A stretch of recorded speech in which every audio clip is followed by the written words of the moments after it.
Louisville, Kentucky. 1926. Un hospital de 5 pisos se alza sobre una colina. Capacidad, 400 pacientes. En su mejor año, 152 muertos. Cada noche, los cuerpos bajaban por un túnel secreto de 525 pies. Los pacientes vivos nunca debían verlos. Los muertos nunca debían de tener la esperanza. 51 años después, cerraron el hospital. La tuberculosis había sido derrotada. Pero algo permanece en esos pasillos. En ese túnel. En la habitación 502. Un niño que busca con quién jugar. Una enfermera que cuelga del techo. Sombras que trepan las paredes. Y entre 8.000 y 63.000 almas que nunca se fueron. A principios del siglo XX, Louisville, Kentucky, enfrentaba una crisis silenciosa pero devastadora. La tuberculosis, conocida como la plaga blanca, mataba a más personas en esta ciudad que en cualquier otro lugar de Estados Unidos. Las familias la temían más que a cualquier otra enfermedad. Una tos persistente. Fiebre nocturna. Sangre en el pañuelo. Todos conocían los síntomas. Y todos sabían lo que significaban. La geografía de Louisville creaba las condiciones perfectas para la tragedia. Situada en el valle del río Ohio, la ciudad no recibía suficiente flujo de aire fresco. La humedad de los humedales cercanos se quedaba atrapada entre las colinas. Y con ella, la bacteria de la tuberculosis. Para 1906, la situación había alcanzado proporciones críticas. Familias enteras desaparecían en cuestión de meses. Los hospitales de la ciudad no tenían espacio para aislar a los enfermos. La enfermedad se propagaba sin control, saltando de persona a persona en hogares, fábricas y escuelas. Ese año, la ciudad estableció una junta de hospital de tuberculosis.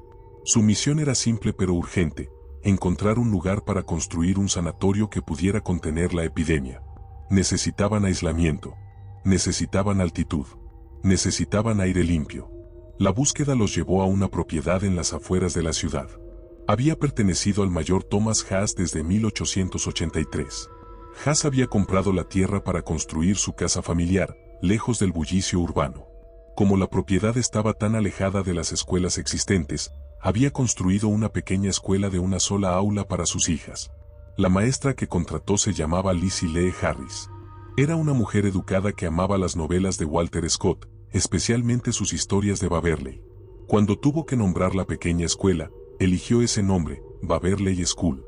El sonido le parecía pacífico, casi musical.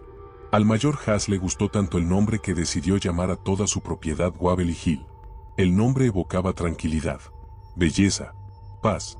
Cuando la Junta de Hospital de Tuberculosis compró la tierra en 1908, decidieron mantener ese nombre. Nadie sabe exactamente cuándo ni por qué se perdió la segunda letra E, transformando Waverly en Waverly. Pero el nombre permaneció. Y con él, la promesa de paz que nunca llegaría. La ubicación era perfecta para sus propósitos. La colina ofrecía altitud, lo que significaba aire más limpio y mejor circulación. Estaba lo suficientemente lejos de la ciudad para aislar a los enfermos del resto de la población. Y las vistas panorámicas del campo circundante proporcionaban el ambiente tranquilo que los médicos creían esencial para la recuperación. En 1910, se completó la construcción del primer edificio. Era una estructura modesta de 2 pisos construida en madera. Tenía capacidad para entre 40 y 50 pacientes. Además del edificio administrativo principal, se construyeron 2 pabellones al aire libre, cada uno albergando a 20 pacientes con casos tempranos de la enfermedad. El tratamiento disponible en esa época era primitivo y desesperanzador. No existían antibióticos. No había cura conocida. Los médicos solo podían ofrecer 3 cosas: descanso, aire fresco y comida nutritiva. La teoría era que el cuerpo, con suficiente reposo y en el ambiente adecuado, podría combatir la infección por sí mismo. La realidad era mucho más cruel. Para la mayoría de los pacientes, Waverly Hills no era un lugar de curación. Era un lugar de aislamiento. Un lugar donde las familias enviaban a sus seres queridos para proteger a los que aún estaban sanos. Un lugar donde padres, madres, hermanos e hijos eran separados, a veces para siempre. Los visitantes tenían prohibido el contacto físico con los pacientes. Las conversaciones se realizaban a través de ventanas o a distancia segura. Los niños pequeños crecían sin conocer el abrazo de sus padres. Los esposos y esposas se despedían sabiendo que probablemente nunca volverían a tocarse. Pero incluso esta capacidad limitada resultó ser totalmente insuficiente. La tuberculosis seguía propagándose por Louisville a un ritmo aterrador. Para 1911, el hospital original ya estaba operando muy por encima de su capacidad, albergando a más de 140 pacientes en un espacio diseñado para 50. La Junta respondió construyendo pabellones adicionales. Estructuras temporales de madera se multiplicaron por los terrenos de Waverly Hills. Pero no importaba cuánto expandieran las instalaciones. Siempre había más enfermos esperando admisión. Siempre había familias desesperadas suplicando por una cama. Para 1924, quedó claro que se necesitaba una solución más permanente y más grande. La ciudad comenzó la construcción de un nuevo edificio masivo. El arquitecto local de renombre, D. X. Murphy, diseñó una estructura de 5 pisos en ladrillo y concreto que representaba lo más avanzado en diseño de sanatorios. El edificio se completó en octubre de 1926. Era impresionante. 5 pisos de altura. 180.000 pies cuadrados. Capacidad para más de 400 pacientes. Cada piso estaba equipado con amplios porches solarium donde los pacientes podían recibir aire fresco y luz solar como parte de su tratamiento. Las instalaciones incluían cafetería, cocina industrial y quirófano para procedimientos médicos en el lugar. El 5º piso estaba dedicado a la helioterapia, un tratamiento experimental para la tuberculosis ósea que involucraba exponer los huesos infectados directamente a la luz solar. En el techo había un patio de juegos para los niños enfermos, un intento de darles algo de normalidad en medio del horror. Waverly Hills se convirtió en una comunidad casi autosuficiente. Se establecieron instalaciones de lavandería, un garaje de mantenimiento, una carnicería y varios cientos de acres de tierras de cultivo en la colina. Los pacientes que aún tenían suficiente fuerza trabajaban en los jardines, cultivando vegetales que luego se servían en la cafetería. Pero detrás de toda esta impresionante infraestructura acechaba una realidad ineludible. La gente seguía muriendo. Muchas personas. Y cada muerte erosionaba un poco más la frágil esperanza de los que aún vivían. Los médicos lo entendían. Sabían que la moral del paciente era crucial para la recuperación. Un paciente que perdía la esperanza tenía menos probabilidades de sobrevivir. Pero ¿cómo mantener la esperanza cuando la muerte era tan visible, tan constante, tan inevitable? Fue entonces cuando alguien tuvo una idea. Una solución que parecía práctica en el momento. Una decisión que décadas después se convertiría en la característica más infame del lugar. Construirían un túnel. Un pasaje secreto. Una forma de hacer desaparecer a los muertos sin que los vivos tuvieran que verlos. La vida en Waverly Hills seguía un ritmo monótono y desesperanzador. Cada mañana, las enfermeras despertaban a los pacientes antes del amanecer. El día comenzaba con la toma de temperatura. Luego venía el desayuno, servido en bandejas que se llevaban cama por cama. Después, los pacientes eran trasladados a los porches solarium, donde pasarían las siguientes horas expuestos al aire fresco, sin importar la estación del año. En invierno, las temperaturas en Louisville podían caer muy por debajo de cero. Los pacientes yacían en sus camas en los porches abiertos, cubiertos con múltiples mantas, respirando aire helado que quemaba sus pulmones enfermos. Los médicos insistían en que esto era parte del tratamiento. El aire frío y limpio supuestamente ayudaría a matar la bacteria de la tuberculosis. En verano, el calor y la humedad de Kentucky se volvían sofocantes. Los pacientes sudaban bajo el sol abrasador, débiles por la fiebre y la enfermedad, rogando por sombra que raramente se les concedía. La helioterapia requería exposición solar directa. No había excepciones. Los niños sufrían especialmente. El pabellón infantil del 5º piso albergaba a docenas de pequeños separados de sus familias. Algunos tenían apenas 5 o 6 años. Pasaban sus días en camas de hospital, mirando por las ventanas, preguntándose cuándo podrían volver a casa. La respuesta, para la mayoría, era nunca. Un niño que todos recuerdan se llamaba Timmy. Timmy Osea había sido admitido cuando sus padres desarrollaron tuberculosis en etapa 3. Como no tenía familia extendida que pudiera cuidarlo, y como había estado expuesto a la enfermedad, fue enviado al pabellón de niños mientras sus padres recibían tratamiento en otro piso. Timmy era un niño alegre a pesar de todo. Amaba jugar con una pelota de goma roja que había traído de casa. En los días buenos, cuando el clima lo permitía y su condición era estable, las enfermeras dejaban que los niños subieran al techo para jugar. Era una de las pocas alegrías que tenían. El techo ofrecía vistas espectaculares del campo de Kentucky. Los niños corrían, lanzaban pelotas, Pretendían por unos momentos que eran normales, que no estaban enfermos, que no estaban muriendo, pero el techo también presentaba peligros. No había barandillas adecuadas. El borde estaba demasiado cerca de las áreas de juego, y los niños, debilitados por la enfermedad, a veces perdían el equilibrio. Un día de primavera de 1928, Timmy estaba jugando cerca del borde del techo. Había otros niños cerca. Una enfermera supervisaba desde la puerta de acceso. Todo parecía seguro. Entonces Timmy se tambaleó. Sus piernas, débiles por meses de enfermedad, cedieron. Intentó agarrarse del borde, pero sus manos no tuvieron fuerza suficiente. Cayó 5 pisos. La investigación policial concluyó que había sido un accidente, pero algunos testigos mencionaron haber visto a un hombre parado cerca de Timmy justo antes de la caída. Nadie pudo identificarlo. Nadie pudo explicar qué hacía allí. El caso quedó oficialmente cerrado como accidente, pero los rumores nunca cesaron. Los padres de Timmy murieron 3 semanas después. Nunca supieron que su hijo había fallecido primero. La muerte de Timmy fue una tragedia, pero estaba lejos de ser la única. En Waverly Hills, la muerte era tan común que dejó de ser noticia. Se volvió parte de la rutina diaria, parte del paisaje, algo que todos esperaban pero nadie quería enfrentar. En los años pico de la epidemia, el número de muertes era asombroso. Según el Dr. J. Frank Stewart, quien fue subdirector médico del hospital durante muchos años, en el peor año murieron 152 pacientes. Eso significaba que moría alguien cada 2 días y medio. A veces más de uno en el mismo día. Las enfermeras desarrollaron una eficiencia mecánica para manejar los cadáveres. Cuando un paciente fallecía, se corría una cortina alrededor de la cama. El cuerpo era envuelto en sábanas blancas. Se llenaba documentación. Se notificaba a la familia si era posible. Y luego, en las primeras horas de la mañana, antes de que los otros pacientes despertaran, el cuerpo desaparecía. Pero incluso con estas precauciones, era imposible ocultar completamente la muerte. Los pacientes escuchaban los pasos de las enfermeras en medio de la noche. Notaban cuando una cama que había estado ocupada al dormirse estaba vacía al despertar. Veían las expresiones en los rostros del personal. Y sabían. El problema era que cada muerte visible destruía un poco más la moral de los sobrevivientes. Los médicos lo notaban claramente.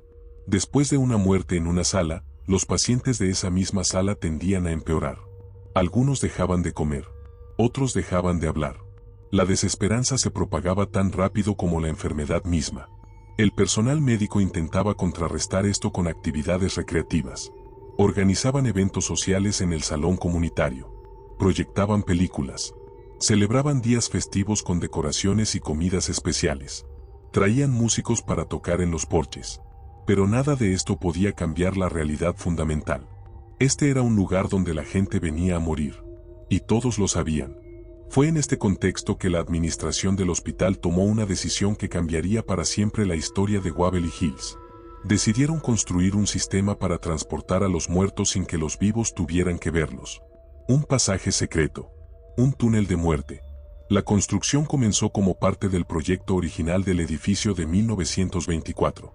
Técnicamente, el túnel había sido diseñado inicialmente para transportar suministros durante la construcción.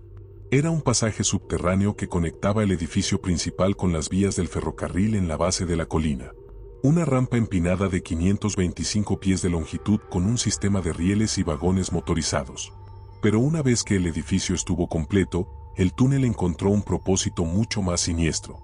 Se convirtió en la ruta por la cual miles de cadáveres saldrían de Waverly Hills sin que ningún paciente vivo tuviera que presenciar su partida. El sistema funcionaba con brutal eficiencia. Cuando alguien moría, el cuerpo era llevado discretamente al sótano del edificio. Allí, en una sala específicamente designada para este propósito, el cadáver era colocado en un vagón motorizado. El vagón descendía por el túnel siguiendo los rieles, llevando su carga silenciosa por la rampa empinada hasta llegar a la base de la colina. En el extremo inferior del túnel esperaba un coche fúnebre. Los cuerpos eran transferidos rápidamente y transportados para ser enterrados o cremados. Todo el proceso ocurría lejos de la vista de los pacientes. Por la mañana, cuando despertaban, simplemente había una cama menos ocupada. Nada más. El personal llamaba al túnel por su propósito oficial, el túnel de suministros. Pero todos sabían lo que realmente era. Los trabajadores que tenían que usarlo lo llamaban por otro nombre: el túnel de la muerte, el pasadizo de los cuerpos, el camino sin retorno. Trabajar en el túnel era considerado el peor turno posible. La temperatura dentro del pasaje subterráneo variaba salvajemente. En invierno, el aire helado se acumulaba en el fondo, creando un frío penetrante que parecía congelarte los huesos. En verano, la humedad atrapada convertía el túnel en un horno sofocante. La oscuridad era casi absoluta. Había algunas luces eléctricas instaladas a lo largo del camino, pero eran tenues y espaciadas. Entre una luz y otra había largos tramos de sombras profundas.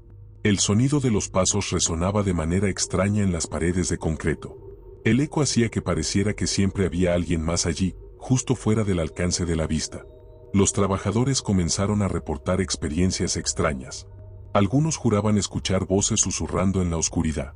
Otros hablaban de sentir manos frías tocándolos cuando estaban seguros de estar solos. Un empleado renunció después de afirmar que había visto una figura translúcida de pie junto a los rieles, mirándolo fijamente mientras él empujaba un carro con un cuerpo. La administración descartaba estas historias como productos del estrés y la imaginación. Trabajar con los muertos era difícil. Era natural que la mente jugara trucos. Pero las historias continuaron. Y se multiplicaron. Mientras tanto, en los pisos superiores, los médicos experimentaban con tratamientos cada vez más desesperados. En el quinto piso, dedicado a la helioterapia, los pacientes con tuberculosis ósea eran sometidos a un procedimiento particularmente brutal. Los cirujanos removían secciones de músculo y tejido para exponer el hueso infectado directamente a la luz solar. La teoría era que la radiación ultravioleta mataría la bacteria. En la práctica, el procedimiento causaba un dolor inimaginable. Los pacientes yacían en camas especiales con partes de su esqueleto literalmente expuestas al aire, cubiertas solo con vendajes ligeros. Cuando llegaba el momento del tratamiento solar, se retiraban los vendajes. El hueso desnudo, rosado y húmedo, brillaba bajo el sol de Kentucky. Muchos pacientes gritaban. Otros se desmayaban del dolor. Algunos suplicaban que los dejaran morir. Pero los médicos persistían, convencidos de que este era el camino hacia la curación. Después de todo, no tenían otras opciones. En los pisos inferiores, se probaban otros tratamientos. Algunos pacientes recibían inyecciones de sustancias experimentales. Otros eran sometidos a colapsos pulmonares artificiales, donde se bombeaba aire en la cavidad pleural para colapsar temporalmente el pulmón infectado y darle tiempo para descansar. El procedimiento era extremadamente doloroso y rara vez funcionaba. También estaba el neumotórax, donde se insertaban agujas largas en el pecho del paciente para crear aberturas que permitieran que el pulmón se colapsara parcialmente. Los pacientes a menudo sufrían infecciones secundarias por las punciones.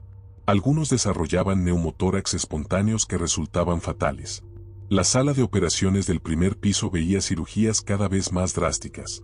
Cuando todo lo demás fallaba, los cirujanos intentaban la toracoplastia, la remoción quirúrgica de costillas. La teoría era que al remover las costillas, el pulmón infectado colapsaría permanentemente, matando la bacteria. En realidad, la cirugía era tan traumática que muchos pacientes morían en la mesa de operaciones o poco después por complicaciones. Los que sobrevivían quedaban permanentemente deformados. Sin costillas de un lado, su torso se hundía antinaturalmente. Respirar era difícil para siempre. Y la bacteria, resiliente como siempre, a menudo simplemente migraba al otro pulmón. Cada fracaso se sumaba a la desesperación colectiva del lugar. Las enfermeras veían morir a pacientes que habían conocido durante meses o años. Formaban vínculos emocionales que luego se rompían dolorosamente. Algunas desarrollaban mecanismos de afrontamiento saludables. Otras no tanto. En el quinto piso, en una habitación identificada como 502, una enfermera llamada Mary Illenburg trabajaba en el turno de noche. Mary había estado en Waverly Hills desde su apertura en 1926. Había visto morir a cientos de pacientes. Había ayudado a transportar innumerables cuerpos al túnel de la muerte. Para 1928, Mary tenía 29 años. Nunca se había casado. Su vida entera giraba en torno al hospital. Los otros miembros del personal notaron que se había vuelto cada vez más callada, más distante. A veces la encontraban parada sola en el pasillo, mirando por la ventana hacia la oscuridad, sin responder cuando le hablaban.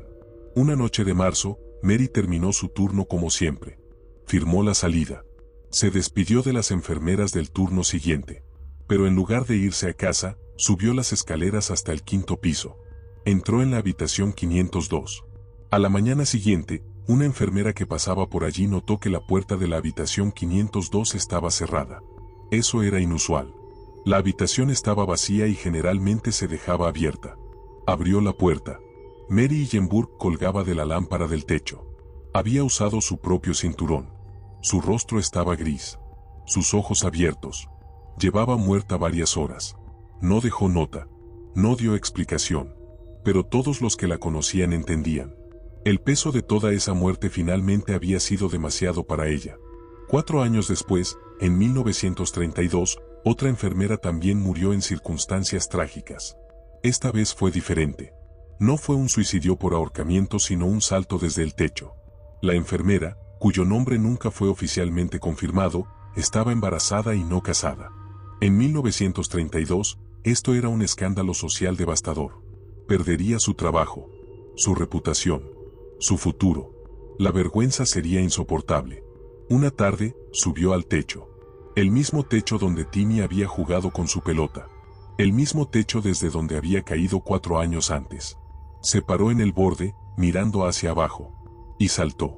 Su cuerpo fue encontrado en el pasto detrás del edificio. La investigación concluyó rápidamente que había sido suicidio. El hospital mantuvo el incidente lo más silencioso posible. Demasiada publicidad negativa podría afectar la moral del personal restante. Pero las historias se propagaron de todos modos. Y con las historias vinieron otros susurros. Susurros de que Mary Hillenburg había sido vista en el pasillo del 5º piso. Que se podían escuchar pasos en la habitación 502 cuando nadie estaba allí. Que a veces la puerta se cerraba sola. Susurros de que en el techo, en ciertas noches, podía verse la silueta de una mujer parada en el borde, exactamente donde la segunda enfermera había saltado. Y susurros de que en el patio de juegos, cuando no había nadie más alrededor, a veces podía verse rodar una pelota roja. Como si manos invisibles la estuvieran lanzando. Como si Timmy todavía estuviera allí arriba, buscando a alguien con quien jugar. La vida en Waverly Hills seguía un ritmo monótono y desesperanzador. Los pacientes despertaban antes del amanecer. Enfermeras tomaban temperatura. Desayuno escaso. Luego, horas interminables en los porches solarium. Invierno o verano, los médicos insistían, el aire fresco era parte del tratamiento. Pacientes envueltos en mantas permanecían afuera cuando las temperaturas caían bajo cero. En verano, el calor sofocante los dejaba exhaustos. Pero la rutina nunca cambiaba. Los niños sufrían especialmente. El pabellón infantil ocupaba el 5º piso. Separados de sus familias. Algunos tenían apenas 5 o 6 años. No entendían por qué mamá y papá no podían visitarlos. No entendían por qué se sentían tan enfermos todo el tiempo. Timmy Osea fue admitido en 1927 cuando sus padres desarrollaron tuberculosis en etapa 3. Tenía 7 años. Cabello rubio. Ojos verdes brillantes. Le encantaba jugar con una pelota de goma roja que una enfermera le había regalado. Los días buenos, cuando su fiebre bajaba, Timmy subía al techo. No había barandillas adecuadas. El techo era peligroso. Pero los niños necesitaban algo de libertad. Los supervisores permitían acceso limitado. Primavera de 1928. Timmy jugaba en el techo. Lanzaba su pelota roja contra la pared. La atrapaba. La lanzaba de nuevo. Sus piernas, debilitadas por meses de enfermedad, cedieron repentinamente. Cayó. 5 pisos. La investigación policial determinó que fue un accidente. Pero varios testigos reportaron haber visto a un hombre cerca de Timmy justo antes de la caída. Nunca fue identificado.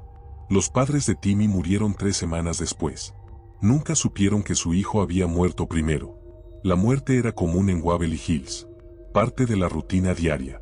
Durante los años pico, el Dr. J. Frank Stewart documentó 152 muertes en un solo año. Alguien moría cada 2 días y medio. Las enfermeras desarrollaron una eficiencia mecánica para manejar cadáveres. Cortina alrededor de la cama. Envolver el cuerpo en sábanas. Documentación. Notificar a la familia. Durante la madrugada, el cuerpo desaparecía. Era imposible ocultar la muerte completamente. Los pacientes escuchaban pasos en la noche. Veían camas vacías por la mañana. Sabían lo que significaba. Cada muerte visible destruía la moral de los sobrevivientes. Los médicos notaban que pacientes en la misma sala empeoraban psicológicamente después de presenciar una muerte. La desesperación era contagiosa. El personal intentaba contrarrestar esto. Organizaban actividades recreativas, eventos sociales, proyectaban películas. Músicos visitantes tocaban en el auditorio. Pero nada cambiaba la realidad fundamental. Waverly Hills era un lugar para morir. La administración tomó una decisión. Construirían un túnel. El túnel había sido diseñado originalmente para transportar suministros durante la construcción del edificio en 1924. Un pasaje subterráneo conectaba el edificio principal con las vías de ferrocarril en la base de la colina. Una rampa empinada de 525 pies. Sistema de rieles con vagones motorizados. Después de completar la construcción, alguien sugirió un nuevo uso: transportar a los muertos. El sistema era simple. Muerte en la habitación. Cuerpo llevado al sótano. Colocado en el vagón motorizado. El vagón descendía por el túnel. En la base de la colina, un coche fúnebre esperaba. Entierro o cremación seguían. Todo lejos de la vista de los pacientes vivos. Oficialmente, el personal lo llamaba túnel de suministros. Los trabajadores que operaban allí lo llamaban por otros nombres: túnel de la muerte, pasadizo de cuerpos, camino sin retorno. Durante los años 30, Waverly Hills operaba a plena capacidad. La tuberculosis seguía siendo una sentencia de muerte casi garantizada. Los pacientes llegaban con maletas, esperanzados de una estancia temporal. La mayoría nunca volvía a empacar. El personal mantenía registros meticulosos. Cada admisión documentada. Historiales clínicos detallados. Notas diarias de temperatura, peso, progreso. Certificados de defunción. Muchos certificados de defunción. Los registros ofrecían una ventana escalofriante a la realidad de Waverly Hills. Las causas de muerte se repetían: tuberculosis pulmonar, hemorragia masiva, insuficiencia respiratoria, complicaciones postquirúrgicas, neumonía secundaria. Entonces llegó el desastre de 1937. El río Ohio se desbordó catastróficamente. La inundación de Louisville fue una de las peores en la historia de Estados Unidos. El agua alcanzó niveles récord. Destruyó edificios. Mató a cientos de personas. Waverly Hills, ubicado en su colina, escapó de la inundación física. Pero los archivos del hospital en el centro de Louisville fueron destruidos por el agua. Todos los registros médicos de 1911 a 1935 se perdieron. Décadas de documentación desaparecieron en un instante. Hoy es imposible saber exactamente cuántas personas murieron en Waverly Hills durante esos primeros años cruciales. Los registros posteriores a 1935 sobrevivieron inicialmente, pero eventualmente se perdieron o fueron descartados durante el cierre del hospital. Sin documentación definitiva, las estimaciones varían enormemente. Historiadores locales calculan aproximadamente 8.000 muertes durante los 51 años de operación. Otros afirman hasta 63.000. La verdad probablemente está en algún punto intermedio, pero nunca lo sabremos con certeza. Cada muerte seguía el mismo camino. De la cama al sótano. Del sótano al túnel.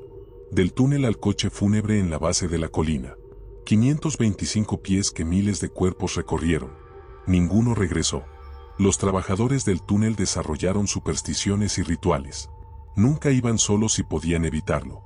Llevaban linternas adicionales en caso de que las luces fallaran. Silbaban o cantaban para romper el silencio. Rezaban en voz baja. John era un empleado de mantenimiento que trabajó 20 años en Waverly Hills. Su trabajo incluía mantener el sistema de rieles del túnel. Pasaba más tiempo allí abajo que nadie. John contaba historias inquietantes. La temperatura del túnel cambiaba dramáticamente sin razón.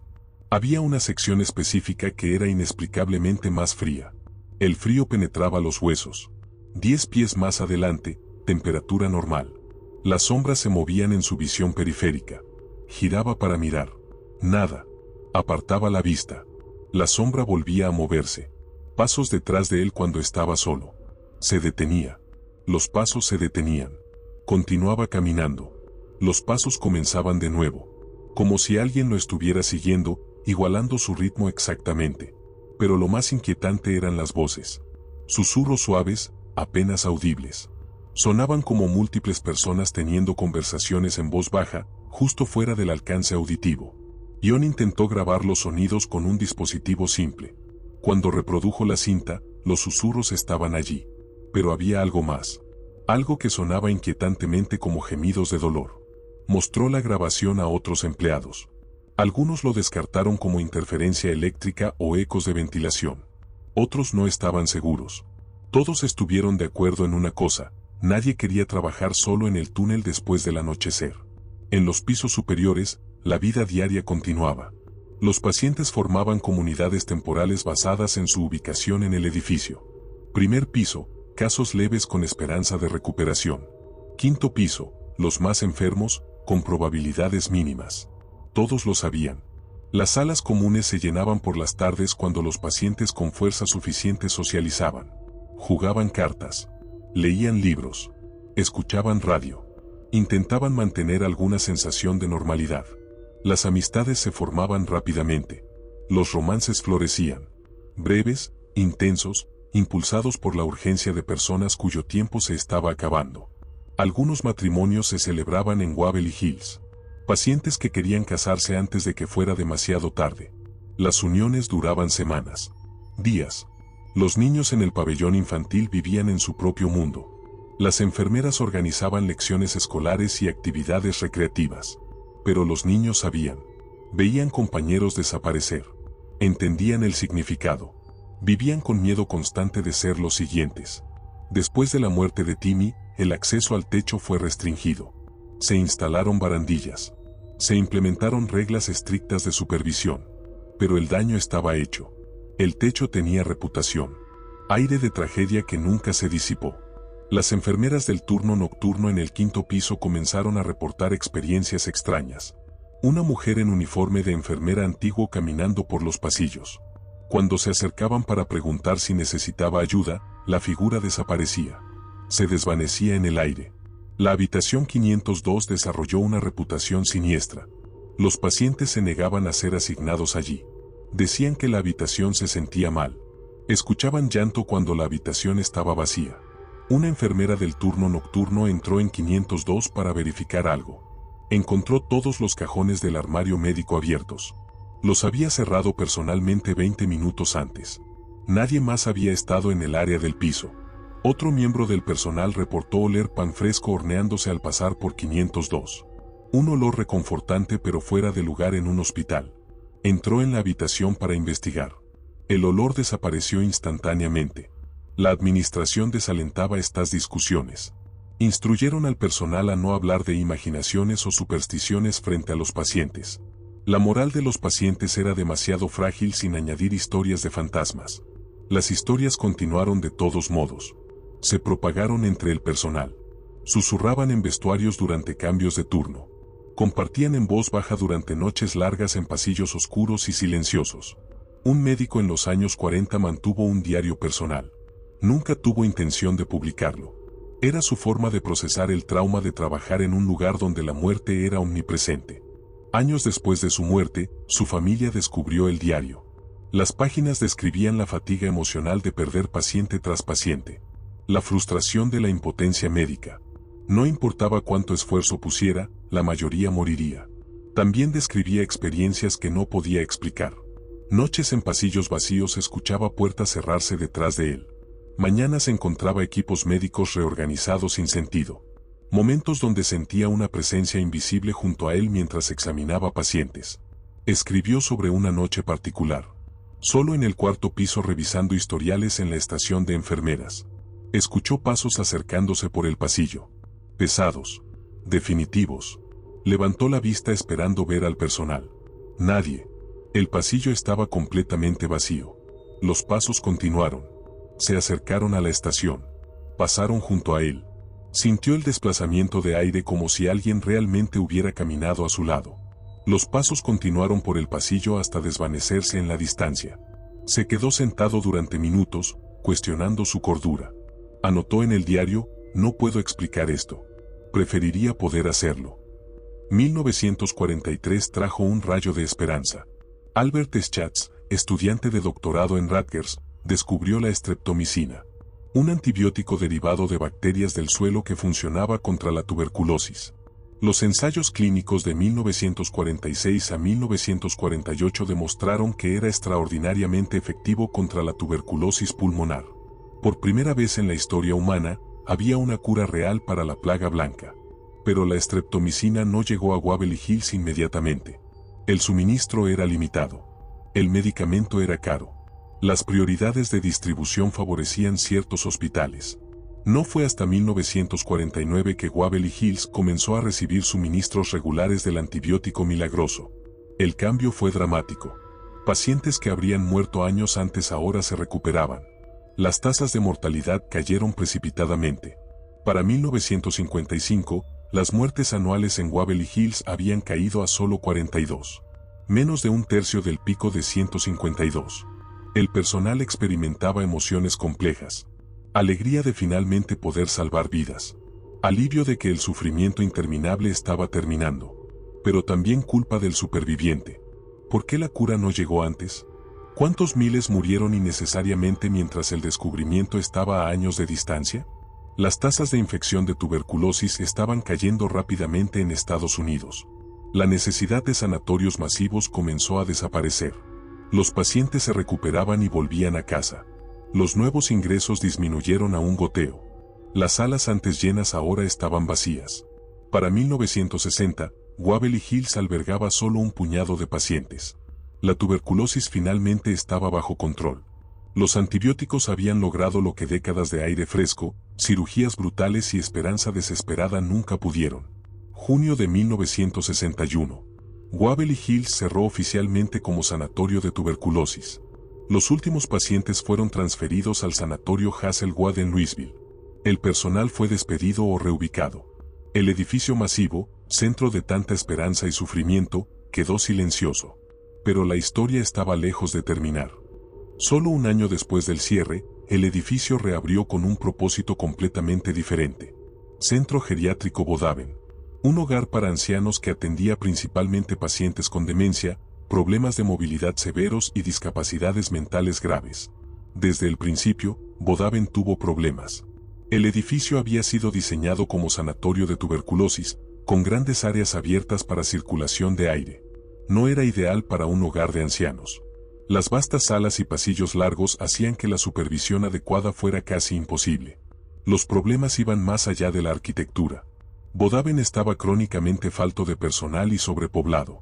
Las condiciones se deterioraron rápidamente. Pacientes descuidados. Edificio en mal estado. Reportes de abuso y negligencia comenzaron a surgir. Los tratamientos reflejaban las prácticas brutales de la psiquiatría de mediados del siglo XX. Terapia electroconvulsiva administrada regularmente, a menudo sin consentimiento informado adecuado. Pacientes sujetados físicamente durante días. Medicamentos para sedar en lugar de tratar. El personal que trabajó en Bodaven durante este periodo tiene recuerdos perturbadores.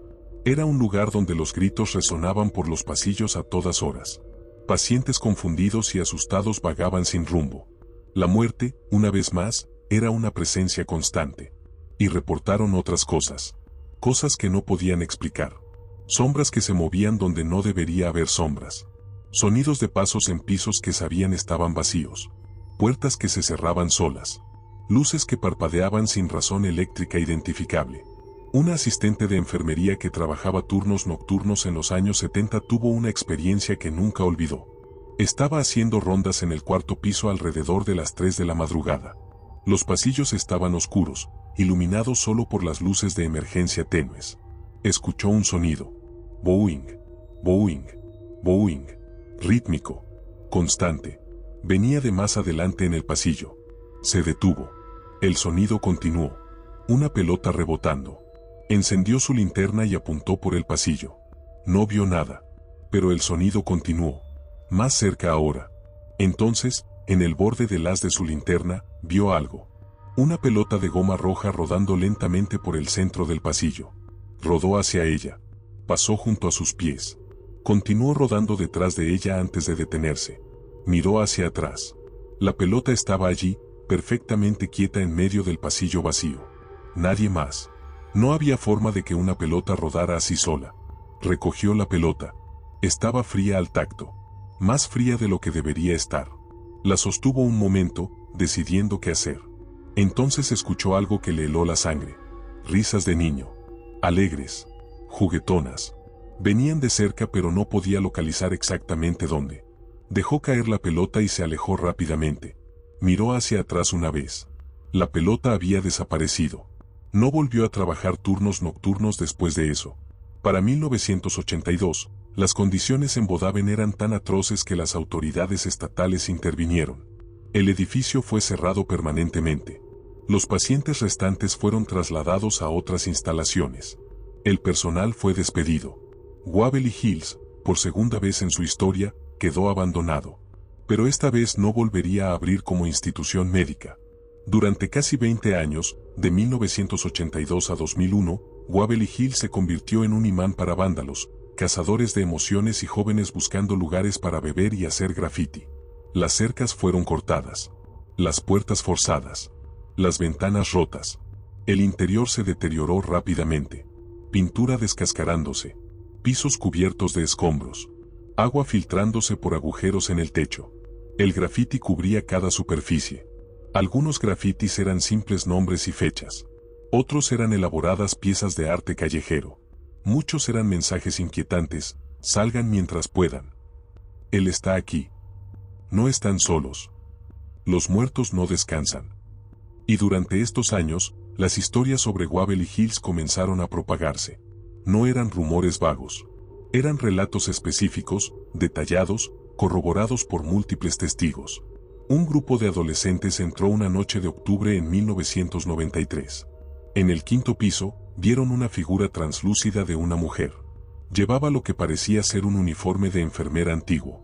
Caminaba lentamente por el pasillo, como haciendo rondas. Cuando uno gritó, la figura se detuvo, giró para mirarlos directamente y luego se desvaneció.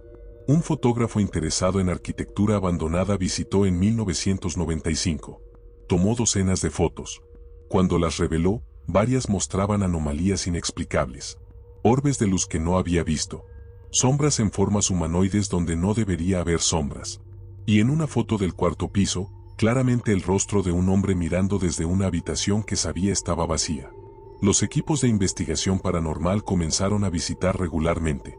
Traían grabadoras de voz, cámaras de video con visión nocturna, detectores electromagnéticos, cámaras termográficas.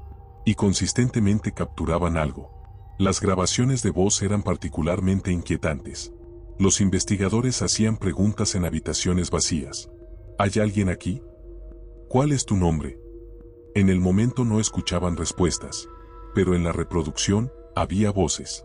Una grabación de la habitación 502 capturó una voz femenina clara respondiendo a la pregunta: ¿por qué sigues aquí? La respuesta: no puedo irme. La voz sonaba triste, resignada, desesperada. Una grabación del túnel de la muerte capturó múltiples voces superpuestas, todas susurrando simultáneamente. Era imposible distinguir palabras individuales, pero el efecto era profundamente perturbador. Sonaba como docenas, tal vez cientos de personas tratando de comunicarse a la vez.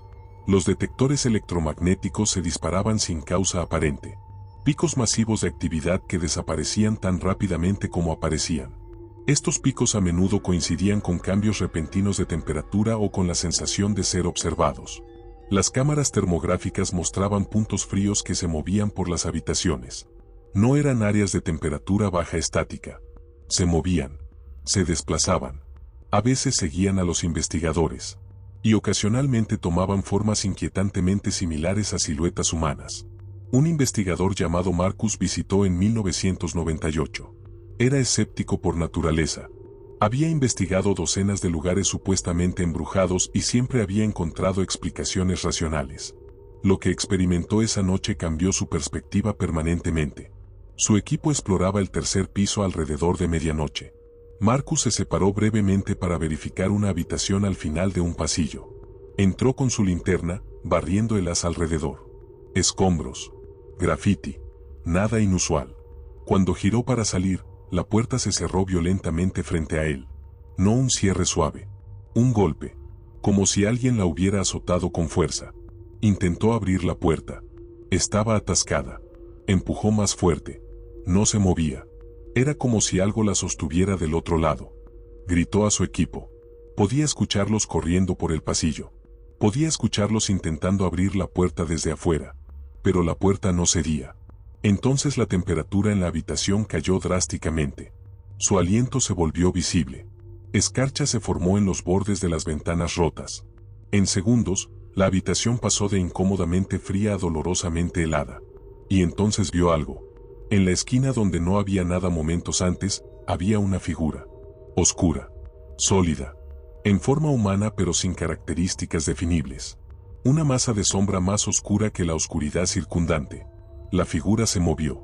No caminó. Se deslizó. Se movió a lo largo de la pared hacia él. Marcus retrocedió, su espalda contra la puerta cerrada, su linterna temblando. La figura se detuvo a unos 5 pies de distancia. Marcus sintió algo emanando de ella. No calor. Lo opuesto. Un frío que no era solo temperatura. Era más fundamental. La sensación de ausencia. De vacío. De nada. Entonces, tan repentinamente como había comenzado, terminó. La temperatura volvió a la normalidad. La figura desapareció. La puerta se abrió con facilidad. Su equipo lo encontró pálido y temblando. Revisaron la grabadora de video que había estado funcionando en su bolsillo. Había capturado el sonido de la puerta cerrándose. Sus gritos pidiendo ayuda. El sonido del equipo intentando abrir la puerta. Pero no había capturado la figura. Solo oscuridad donde Marcus juraba haber visto algo. Marcus nunca regresó a Waverly Hills. Y nunca más se describió como escéptico. A medida que las historias se multiplicaban, la propiedad cambió de manos varias veces. Varios propietarios intentaron diferentes proyectos, apartamentos de lujo, hoteles, incluso una estatua gigante de Jesucristo de 150 pies en el techo. Ninguno se materializó. Los costos eran astronómicos.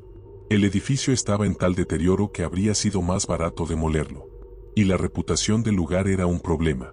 ¿Quién querría vivir donde miles habían muerto? En 2001, Tina y Charlie Mattingly compraron la propiedad. Pero tenían una visión diferente. No querían borrar la historia. Querían preservarla. Honrar la memoria de todos los que habían sufrido y muerto allí. Establecieron la Sociedad Histórica de Waverly Hills. Comenzaron a ofrecer tours históricos diurnos y paranormales nocturnos. Los ingresos se destinaban a la restauración. Los tours nocturnos rápidamente se volvieron famosos. Limitados a grupos pequeños, estos tours llevaban visitantes a través del edificio oscuro con solo linternas. Los guías compartían las historias, Mary y Jenburg en 502, Timmy en el techo, las sombras en los pasillos. Y luego dejaban tiempo para investigaciones. Los visitantes podían hacer preguntas, usar equipos, tomar fotografías. Y consistentemente, noche tras noche, algo pasaba. Una visitante sintió que le tiraban del cabello en el 4º piso. Otro escuchó su nombre susurrado en el túnel. Una pareja capturó en video lo que parecía ser una figura translúcida caminando frente a ellos en el 5º piso. La habitación 502 se convirtió en un punto focal. Los visitantes reportaban sentirse extremadamente incómodos allí. Algunos se sentían físicamente empujados. Otros escuchaban voces. Una mujer salió llorando, diciendo que había sentido una tristeza abrumadora que no podía explicar. El techo, donde Timmy había muerto, también era un área de alta actividad. Los visitantes traían pelotas para ver si Timmy jugaría. A veces no pasaba nada, pero otras veces, la pelota rodaba de maneras que desafiaban la gravedad. Rodaba cuesta arriba. Rodaba en círculos. Rodaba directamente de regreso a la persona que la había lanzado. Waverly Hills se había convertido en algo más que un edificio abandonado. Se había convertido en un fenómeno. A medida que Waverly Hills se estableció como uno de los destinos paranormales más famosos de Estados Unidos, la atención de los medios se intensificó dramáticamente. No eran solo programas de bajo presupuesto sobre fantasmas. Documentalistas serios, periodistas investigativos e incluso académicos comenzaron a prestar atención. En 2009, un equipo de producción llegó para filmar una investigación exhaustiva de 48 horas. Trajeron expertos en acústica, ingenieros estructurales y psicólogos para analizar los fenómenos reportados. Los resultados fueron fascinantes. Los expertos en acústica confirmaron que el edificio tenía propiedades acústicas inusuales. Los sonidos viajaban de maneras extrañas. Los ecos podían crear la ilusión de voces. Esto explicaba algunos fenómenos. Los ingenieros estructurales encontraron que muchas puertas estaban mal equilibradas debido al deterioro. Podían cerrarse solas con corrientes de aire. Las ventanas rotas creaban flujos de aire impredecibles. Más explicaciones racionales. Pero no podían explicar todo. No podían explicar las lecturas electromagnéticas sin fuente identificable. No podían explicar los cambios de temperatura en habitaciones sin ventanas ni corrientes de aire. Y ciertamente no podían explicar las experiencias táctiles, empujones, tirones de cabello, sensaciones de ser tocado. El psicólogo realizó entrevistas extensas con personas que habían tenido experiencias en Waverly Hills. Encontró algo interesante. Los escépticos que venían sin expectativas a menudo reportaban experiencias más intensas que los creyentes que las esperaban. Un hombre visitó específicamente para demostrar que todo era fraude. En el cuarto piso, solo, con una cámara funcionando, captó en video el momento exacto en que algo invisible rasgó su camisa. Un rasgón largo de 6 pulgadas en la espalda. La cámara estaba montada detrás de él. Capturó claramente su espalda. No había nadie más. La tela simplemente se rasgó. El hombre, un ingeniero de profesión, revisó el metraje docenas de veces. Lo mostró a colegas. Lo analizó cuadro por cuadro. No pudo encontrar explicación que no involucrara fuerza invisible. Vine convencido de que todo era basura, dijo. Me voy sin respuestas. Y eso es aterrador. Los tours de Waverly Hills continuaron creciendo. La sociedad histórica expandió sus ofertas. Además de tours estándar, ahora ofrecían investigaciones públicas de 6 horas. También investigaciones privadas donde grupos podían tener el edificio completo para ellos durante toda la noche. Estas investigaciones privadas a menudo producían las experiencias más intensas. Sin otros grupos, sin ruido de fondo, los fenómenos parecían volverse más pronunciados. Un grupo de 6 amigos de Chicago reservó una investigación privada en 2011. Eran un mix de creyentes y escépticos. Trajeron múltiples cámaras, grabadoras de voz y equipos de detección. En la habitación 502, configuraron una estación de grabación. Cámara apuntando a la habitación. Grabadoras en múltiples ubicaciones. Detector electromagnético en el centro. Una mujer llamada Sara comenzó a hacer preguntas. Si hay alguien aquí, ¿puedes hacernos saber de alguna manera? Esperaron. Nada. ¿Eres la enfermera que murió aquí? Más silencio. Entonces el detector electromagnético comenzó a sonar. No un pitido constante. Ráfagas. Como si algo se moviera cerca del dispositivo y luego se alejara. Sara continuó. Si eres Mary, ¿puedes tocar el detector 2 veces? El pitido se detuvo. Luego 2 pitidos distintos. Pausa. Silencio. El grupo se miró entre sí. Sara decidió probar algo más específico. Mary, si realmente estás aquí, ¿puedes tocarnos a alguno de nosotros? Solo un toque ligero para que sepamos que eres real. Lo que sucedió a continuación fue capturado en video desde múltiples ángulos. Sara, de pie cerca de la ventana, de repente gritó y se alejó, agarrándose el brazo. Cuando mostró su brazo a la cámara, había 3 marcas rojas. Arañazos. No profundos, pero definitivamente allí. Y no habían estado allí segundos antes. Sara estaba usando una camisa de manga larga. Las marcas estaban debajo de la tela. No había manera de que se hubiera arañado accidentalmente. Las 3 líneas eran demasiado uniformes, demasiado paralelas para ser casuales. El grupo salió inmediatamente. Sara estaba temblando. Pedí un toque ligero, dijo. Eso no fue ligero. Cuando revisaron las grabaciones de audio, encontraron algo más. En el momento justo antes de que Sara gritara, había una voz. Una voz femenina. Susurrando. Te toqué. Los arañazos permanecieron visibles durante 3 días. La experiencia cambió a Sara. No sé qué hay en ese lugar, dijo meses después. Pero hay algo. Y está enojado. No todas las experiencias eran aterradoras. Algunas eran extrañamente emotivas.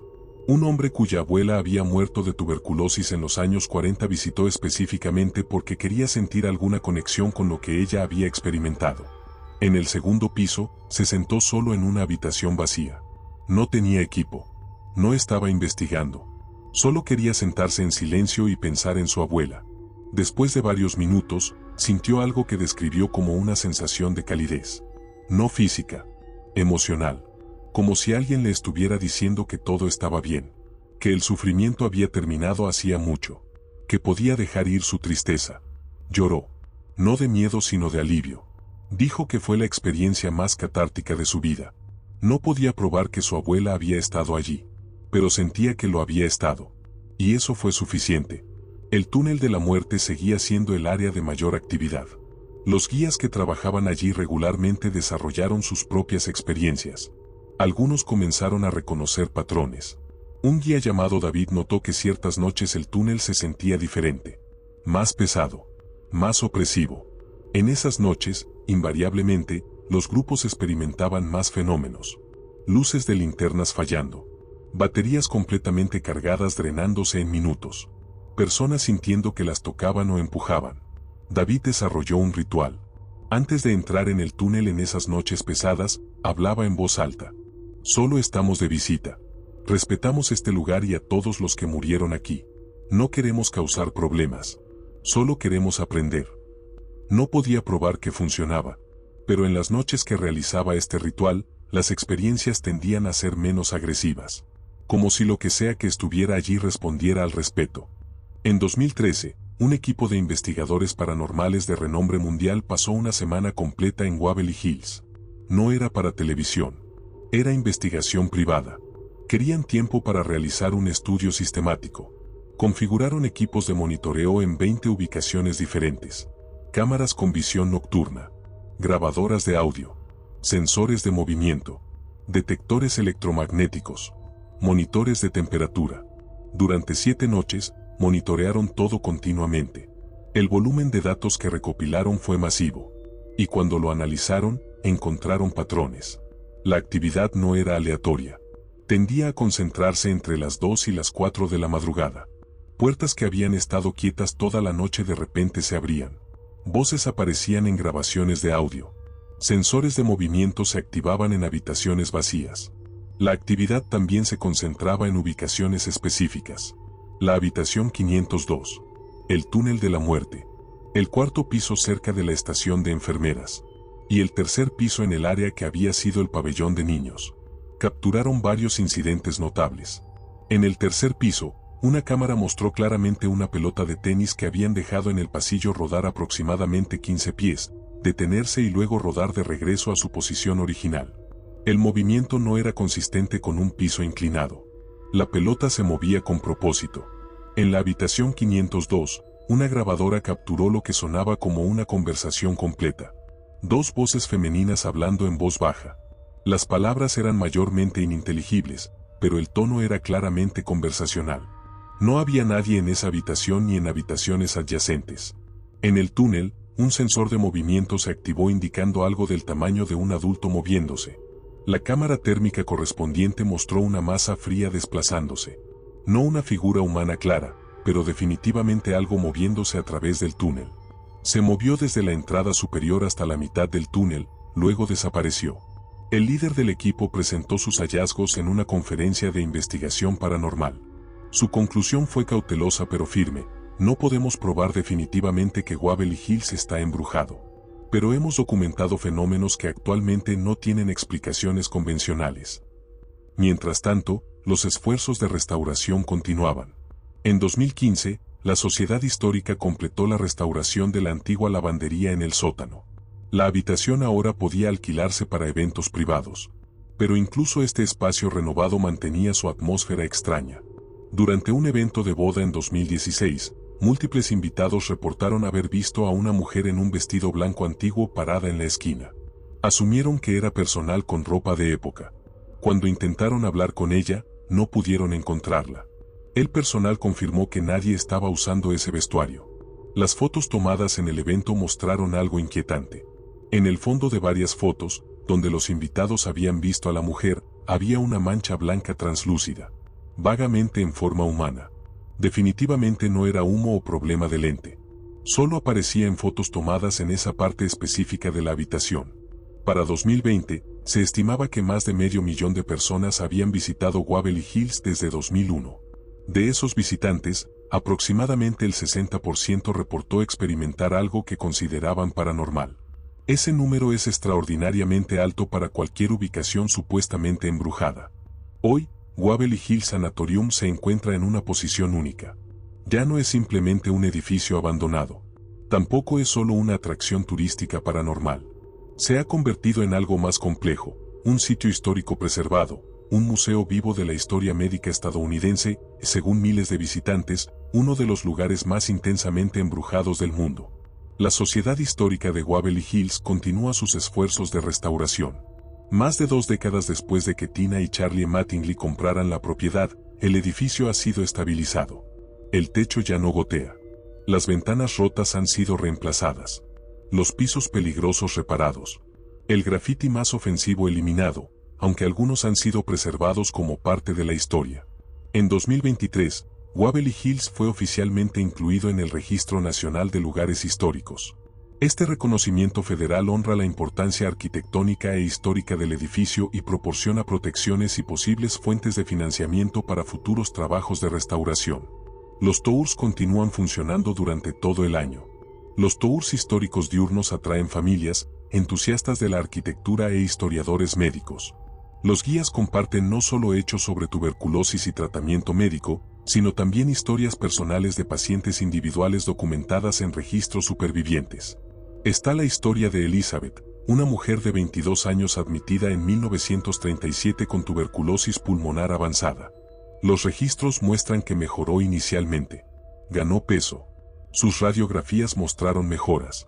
Escribió cartas optimistas a su familia. Pero luego sufrió una hemorragia masiva y murió en horas. Su última carta a su madre, escrita la mañana de su muerte, decía: "Me siento muy bien hoy.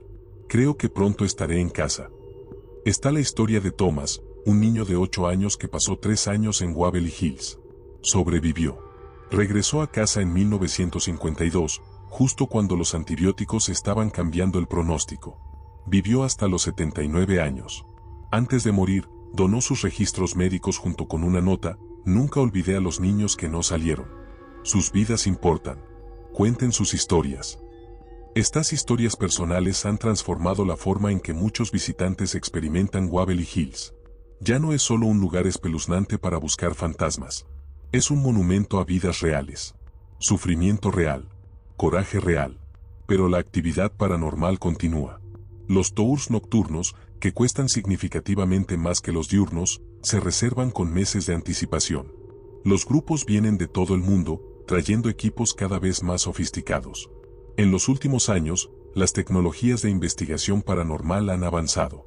Los investigadores ahora usan dispositivos de espectro completo que capturan luz más allá del rango visible humano. Medidores electromagnéticos de múltiples ejes. Software de análisis de voz que aísla frecuencias específicas. Y estos equipos continúan capturando anomalías. Una investigación en 2024 usó cámaras de espectro completo en el túnel de la muerte. Las cámaras capturaron lo que parecían ser figuras humanoides no visibles para el ojo humano. Las figuras aparecían brevemente, se movían por el túnel y luego desaparecían. Los escépticos argumentan que son reflejos o artefactos del equipo. Los investigadores respondieron realizando pruebas de control exhaustivas. Pasaron días mapeando cada posible fuente de luz, cada superficie reflectante. Las anomalías persistieron.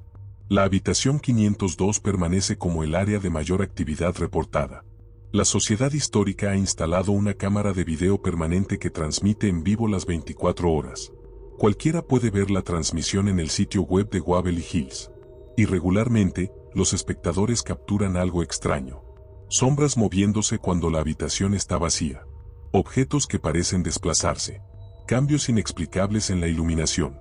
La transmisión se ha vuelto un fenómeno de culto, con comunidades en línea dedicadas a monitorearla y documentar anomalías. El debate sobre el número de muertes nunca se ha resuelto. Los historiadores que estudiaron exhaustivamente los registros supervivientes estiman entre 8.000 y 12.000 muertes durante los 51 años como sanatorio de tuberculosis. Este número se basa en certificados de defunción supervivientes, registros de hospitales y entierros documentados. Pero la leyenda de 63.000 muertes persiste. Algunos investigadores argumentan que este número podría incluir muertes durante Bodaven o basarse en registros perdidos. Otros sugieren que fue inflado deliberadamente para hacer que Waverly Hills pareciera más espeluznante. La verdad probablemente nunca se conocerá. Los registros cruciales fueron destruidos en la inundación de 1937. Los posteriores fueron descartados durante múltiples transiciones de propiedad. Pero tal vez el número exacto no sea el punto. Ya sean 8.000 o 63.000, cada muerte fue una tragedia individual. Una vida interrumpida. Una familia destrozada. Sueños no cumplidos. El túnel de la muerte, la característica más icónica, ha sido completamente restaurado. Las vías del ferrocarril reemplazadas. Iluminación mejorada. Pasamanos de seguridad instalados. Pero incluso con estas mejoras, descender por el túnel sigue siendo una experiencia profundamente inquietante. La pendiente empinada crea una sensación de descenso al inframundo. La temperatura cae notablemente.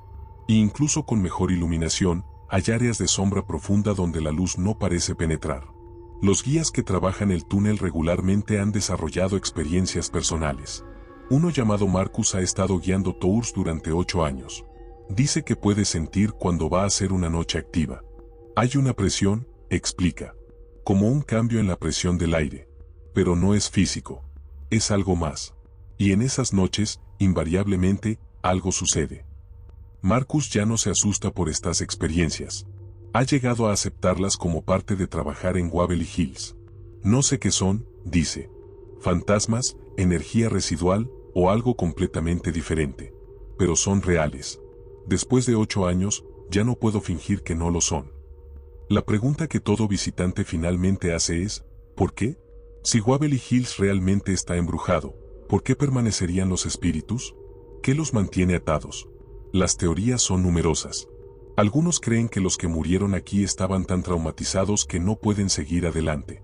Otros sugieren que permanecen porque murieron lejos de sus familias, separados de sus seres queridos, enterrados en tumbas sin nombre. Hay quienes creen que Waverly Hills se encuentra en algún tipo de vórtice de energía, donde el velo entre mundos es más delgado. Las propiedades geológicas de la colina podrían crear condiciones que hacen fenómenos paranormales más probables. Y están los que creen que no son fantasmas, sino algo más. Ecos temporales. Grabaciones emocionales impresas en el edificio. O explicaciones dimensionales que la ciencia actual no puede comprender. Lo innegable es que algo continúa sucediendo. Demasiadas personas han experimentado demasiadas cosas para que todo sea imaginación o fraude. En 2025, Waverly Hills celebró su 24 aniversario desde la reapertura. Se llevó a cabo un evento especial con investigadores paranormales, historiadores y expacientes o familiares. Una mujer de 92 años llamada Dorothy asistió. Había sido paciente de 1945 a 1947, desde los 14 hasta los 16 años. Sobrevivió gracias a la llegada temprana de streptomicina. Dorothy caminó por los pasillos que no había visto en 78 años. Visitó la habitación donde había estado su cama. Miró por las ventanas donde había pasado incontables horas mirando el mundo exterior que no podía alcanzar. Recuerdo el miedo, dijo. Cada noche, escuchaba a alguien morir. Cada mañana, veía camas vacías. Y me preguntaba si sería la siguiente. Cuando le preguntaron sobre las historias de fantasmas, Dorothy se quedó en silencio largo rato. Luego dijo, si hay espíritus aquí, espero que estén en paz ahora. Sufrimos mucho. Todos nosotros. Si se quedaron, espero que sea porque todavía tienen algo que decir. Y espero que alguien esté escuchando. Hoy, si visitas Waverly Hills, puedes pararte en el techo donde Timmy jugó. Puedes caminar por los pasillos donde Mary Jenburg cuidó pacientes antes de su muerte. Puedes descender el túnel donde miles de cuerpos hicieron su viaje final. Y si tienes suerte, o tal vez desafortunado, podrías experimentar algo que no puedes explicar. Una pelota que rueda sola. Una voz que susurra tu nombre. Una mano fría que toca tu hombro. Una figura que aparece y se desvanece. Waverly Hills permanece. Un monumento al sufrimiento humano. Un testimonio del progreso médico. Y según muchos, un lugar donde los muertos aún caminan. Las historias continúan. Las experiencias continúan. El misterio continúa. Porque algunos lugares dejan cicatrices tan profundas que nunca sanan completamente. Algunos sufrimientos son tan intensos que ecos resuenan a través de décadas. Waverly Hills es uno de esos lugares. Y las almas que murieron aquí tal vez nunca descansen completamente. No hasta que todos sean recordados. Todos honrados. Todas sus historias contadas. Hay quienes creen que Waverly Hills se encuentra en algún tipo de vórtice de energía, donde el velo entre mundos es más delgado. Las propiedades geológicas de la colina podrían crear condiciones que hacen fenómenos paranormales más probables. Y están los que creen que no son fantasmas, sino algo más. ecos temporales, grabaciones emocionales impresas en el edificio, o explicaciones dimensionales que la ciencia actual no puede comprender. Lo innegable es que algo continúa sucediendo. Demasiadas personas han experimentado demasiadas cosas para que todo sea imaginación o fraude. En 2025, Waverly Hills celebró su 24 aniversario desde la reapertura. Se llevó a cabo un evento especial con investigadores paranormales, historiadores y expacientes o familiares. Una mujer de 92 años llamada Dorothy asistió. Había sido paciente de 1945 a 1947, desde los 14 hasta los 16 años. Sobrevivió gracias a la llegada temprana de streptomicina. Dorothy caminó por los pasillos que no había visto en 78 años. Visitó la habitación donde había estado su cama. Miró por las ventanas donde había pasado incontables horas mirando el mundo exterior que no podía alcanzar. Recuerdo el miedo, dijo. Cada noche, escuchaba a alguien morir. Cada mañana, veía camas vacías. Y me preguntaba si sería la siguiente. Cuando le preguntaron sobre las historias de fantasmas, Dorothy se quedó en silencio largo rato. Luego dijo, si hay espíritus aquí, espero que estén en paz ahora. Sufrimos mucho. Todos nosotros. Si se quedaron, espero que sea porque todavía tienen algo que decir. Y espero que alguien esté escuchando. Hoy, si visitas Waverly Hills, puedes pararte en el techo donde Timmy jugó. Puedes caminar por los pasillos donde Mary Jenburg cuidó pacientes antes de su muerte. Puedes descender el túnel donde miles de cuerpos hicieron su viaje final. Y si tienes suerte, o tal vez desafortunado, podrías experimentar algo que no puedes explicar. Una pelota que rueda sola. Una voz que susurra tu nombre. Una mano fría que toca tu hombro. Una figura que aparece y se desvanece. Waverly Hills permanece. Un monumento al sufrimiento humano. Un testimonio del progreso médico. Y según muchos, un lugar donde los muertos aún caminan. Las historias continúan. Las experiencias continúan. El misterio continúa. Porque algunos lugares dejan cicatrices tan profundas que nunca sanan completamente. Algunos sufrimientos son tan intensos que ecos resuenan a través de décadas. Waverly Hills es uno de esos lugares. Y las almas que murieron aquí tal vez nunca descansen completamente. No hasta que todos sean recordados. Todos honrados. Todas sus historias contadas.